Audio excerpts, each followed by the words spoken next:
Mu gihugu cya Tanzania hari umwana w'imyaka 3 udasanzwe ufata amazi akayasengera agahinduka amazi akiza.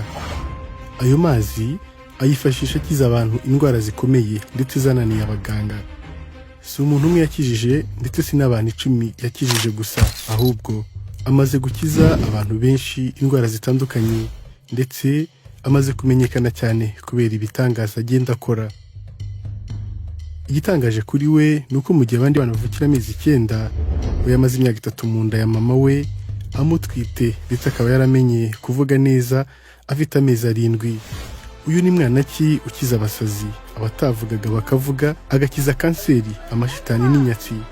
Ubu bubasha akoresha ibi byose abukura he? Ni mwana ki utuma abantu bava imihanda yose mu bihugu bitandukanye by'isi baje kumureba ngo bakize? Nyuma yo kumva inkuru y'uyu mwana udasanzwe wo mu gihugu cya Tanzania, ikipe y'abanyamakuru ba Afrimax yafashe inzira yerekeza muri iki gihugu mu ntara ya Mara mu cyaro cya Loria aho uyu mwana atuye we n'ababyeyi be. Ukigera muri uru rugo uhasanga abantu benshi bafite ibibazo bitandukanye bavuye mu mpande zose z'isi baje kureba uyu mwana ngo abakize. Naitwa Julius Otieno. Uyu nawe ni Agnes Tabu Julius. Kwa majina naitwa Agnes Tabu Julius. Aba bombi nibo babyeyi b'uyu mwana udasanzwe witwa Enis. Uyu ni umuryango wabyaye abana 11, bucura muri bo ni Enis. Ababyeyi bombi ni abakirisitu gatolika bahamye. Iyo bakubwira inkuru y'uyu mwana wabo babura aho bahera kuko nabo ubwabo badasiba kubona ibitangaza n'ibintu bidasanzwe kuri uyu mwana, ndetse banavuga ko uko uyu mwana akura ari nako imbaraga ze nazo zigenda zikura. Kumbe watu wanapona hapa bila kujali, bila kubagua. Mu myaka mike ishize ubwo ari nka saa 11 z'umugoroba, Enis yari makina n'abana bagenzi be, ababyeyi be nabo bari mu nzu. Nibwo Enis yazamuye urutoki abwira bagenzi be ati mama arampamagaye. Abandi bana bati ntawe twumvise aguhamagara. Arababwira ati si mama umbyara n'undi mama umpamagaye. Nuko arahaguruka ngo agiye kwitaba nyina. Abandi baramukurikira ngo barebe. Bageze imbere gato babona ikibatsi cy'umuriro. Umwana yiruka ajya kwinjira mu muriro, ariko abandi bana bagerageza kumubuza ariko arabananira ngo reka yitabe nyina. Babona yinjiye muri uwo muriro. Abandi bagaruka baje kutubwira ibibaye banafite ubwoba bwinshi kuko bari bazi ko yahiye. Ubwo ababyeyi be baje biruka nk'abatabaye, nuko bahura nawe avuyeyo. Akibabona ahita apfukama atera isengesho rya Ndakuramutsa Mariya asoreza ku isengesho rya Mutagatifu Inyase. Muri icyo gihe ababyeyi be nabo byarabarenze, nuko begera abayobozi ba kiliziya baraza basanga urwo ruhinja rurakora ikimenyetso cy'umusaraba rukanavuga neza isengesho rya Ndakuramutsa Mariya. Bose baratangara kuko ntaho yari yarigeze abyiga. Kuanzia siku hiyo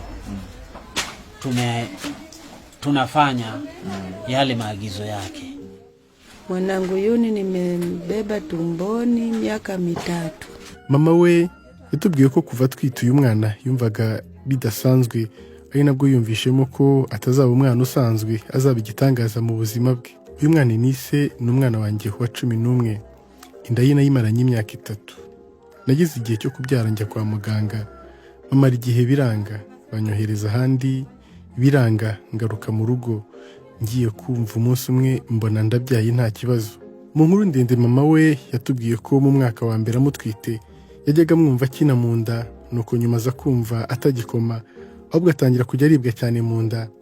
Uyu mubyeyi wari ufite impungenge z'uko azabyara abazwe nyuma y'imyaka 3 yaje kubona mu buryo butunguranye abona abyaye neza.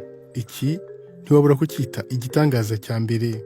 Hadaciye kabiri Enis yatangiye kuvuga ndetse no kugaragaza ububasha budasanzwe. Mama we avuga ko nyuma y'amezi 7 avutse yatangiye kuvuga neza ndetse no kugenda, ku buryo icyo wamubazaga cyose yagusubizaga ku mezi 7 gusa. Inama Sa kumwambia maji ya baridi ya. Inama. Yatangiye kugaragaza impano ye, ubwo umwana akadusengera tukibaza aho abikura bikatuyobera.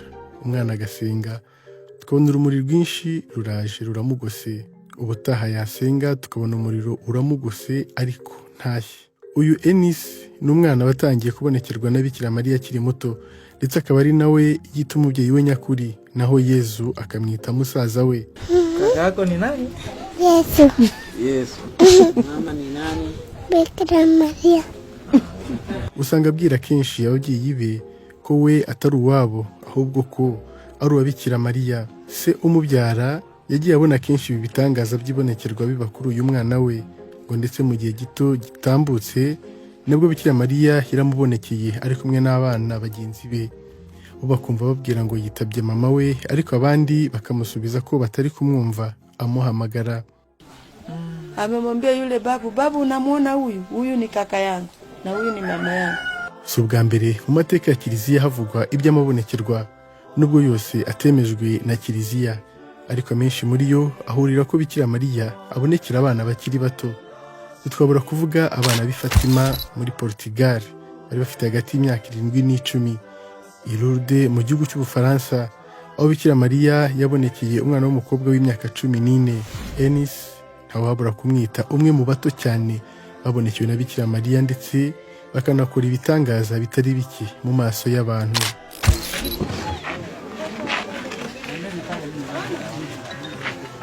Muri uru rugo basanga abantu bavuye mu mpande zose z'isi baje kuhasengera, baba biganjemo abifuza gukira indwara zananiranye zirimo amarozi, kanseri, ibisazi n'izindi. Kuza gusengera muri uru rugo nta kiguzi bisaba, amafaranga na make basaba. Abo bagana ahubwo bo baba bifuza ko abantu baza ari benshi maze bakabona ukuboko kw'Imana banyuze ku mubyeyi Bikira Mariya ari nawe witoreye iki gitambambuga Enis. Byinshi mu bihamya ko uyu mwana ari igitangaza nuko muri aka gace bavuga ururimi rwitwa Ikijaruo, ariko ababyeyi be bagiye kumva bumva ari kuvuga Igiswahili neza, baromerwa kandi nta wakimwigishije. Changamoto ni nyingi sana. Kuna watu wameshamtega hapa na juisi ili afe. Akasema mama amekataa, hawezi kufa hivyo. Muri aka gace hari abamufitiye ishyari, ndetse bagiye bagerageza akatari gake kumwica, ariko nyir'ubwite akabatahura mbere. Bavuga ko hari uwigeze kumuzanira umutobe urimo uburozi, arabimenya arawumena. Aborozi bo muri aka gace baramwanga cyane kubera ko iyo barozi umuntu bamujyanayo akamusengera ndetse agakira. Igihe kimwe umwe mu barozi yamuzaniye imineke iroze, umwana akimubona arabimenya, niko kumubwira ati unzaniye uburozi ngo mfe? Ati buzane, dore urambonye. Nuko wa murozi isoni ziramubumba, abura iyo arigitira, ariruka arataha.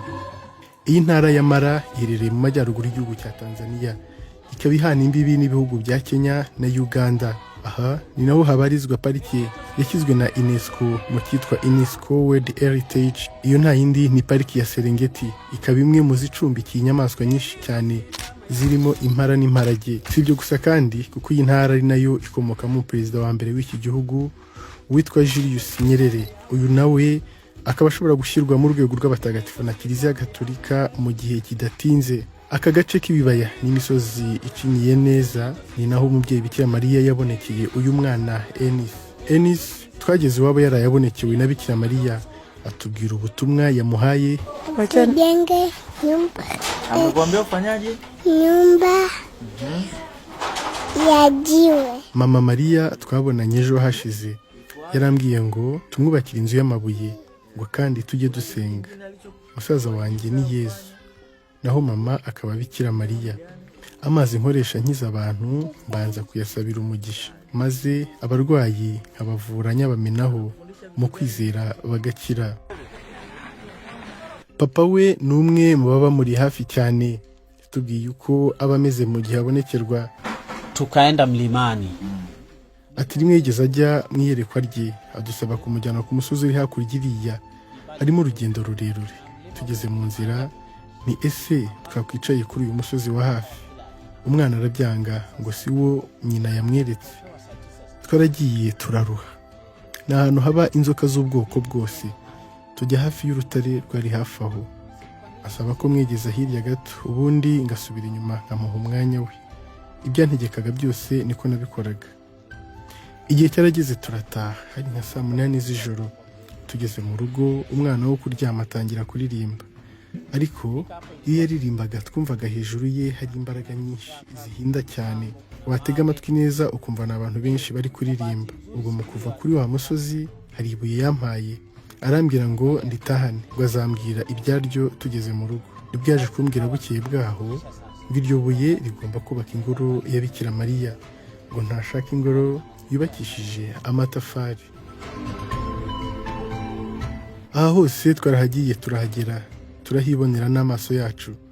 Enis ni umwana uba ukina n'abandi bangana, agasangira nabo, ariko nanone ukamubona n'ubwitonzi bwinshi. Tufanye ukamweka kwenye moto. Bakamfungia. Ku mbuga y'iwabo ari nawo batangiye kubaka ingoro y'amabuye ya Bikira Mariya, uhasanga abantu ari gusengera, ari nako abasukaho amazi y'umugisha, ari nayo abakirisha. Benshi muri bo batanga ubuhamya bw'ibyababayeho, ibyo biboneye n'amaso yabo. Ndugu zangu, mimi naitwa Cleophas. Uyu ni Cleophas, avuga ko yiboneye n'amaso ye umuntu wari warasaze, ariko bamara kumusukaho aya mazi agahita amera neza. Nyamara ntako batari baragize byaranze sabo gusa, ngo kuko hari abakiriye aha bari bafite za transferi zo mu Buhinde n'ahandi, ndetse ngo mu minsi mike hakiriye abantu bari bavuye muri Amerika na Norvege. Hari umugore wari impumyi abimaranye imyaka myinshi, yaje hano uyu mwaka musukaho aya mazi, undi ahita ahumuka, yongera kubona n'amaso ye ibyiza Imana yaremye. Kwa majina naitwa Franco Agaka Okechi. Ati njye nitwa Franco Agaka Okeji. Banterereje amagini njya kwivuriza muri Kenya, ntanga 750, ariko ntibyagira icyo bitanga. Igihe cyarageze, njye na mama dutega imodoka tujya Shelati mu cyaro cya Masonga. Abapfumu baho banshaka yabo k'amafaranga, ndayatanga, n'ubundi biranga. Banzana imusoma ngo hari abarenzeho da, nabyo bibi by'ubusa. Amagini yatumaga ndisha mu gihuru nk'inka. Aho narahavuye nijoro tujya ahitwa Talime, harundi bari baturangiyeyo ahitwa Shilati. Ubwo kandi bantwaraga mboshye, kuko iyo bandekuraga nagiraga amahane cyane, ku buryo n'abantu 20 batashoboraga kumpagarika. Umuntu umwe yaje kugira mama inama yo kujya Bukama, ngo hari umwana ujya ukiza abantu. Ubwo tujyayo, twagiye dufite itike gusa y'amafaranga 3500. Umwana yasutse amazi, njya nasara bya nyabyo, ariko mbabwije ukuri twavuye aho nigenza, ndinda ngera mu rugo nta kibazo. N'uyu munsi murabona ko meze neza. Kuva ubwo sindongera kurisha, kugwa hasi, gusara cyangwa ngo njye kurisha ibyatsi. Murakoze. Nguyu Enis, umwana ukora ibitangaza, umukobwa wa Bikira Mariya. Iyi ni inkuru ya Francis Jacob mu ijwi rya Ngabo Jules Jean Pasteur.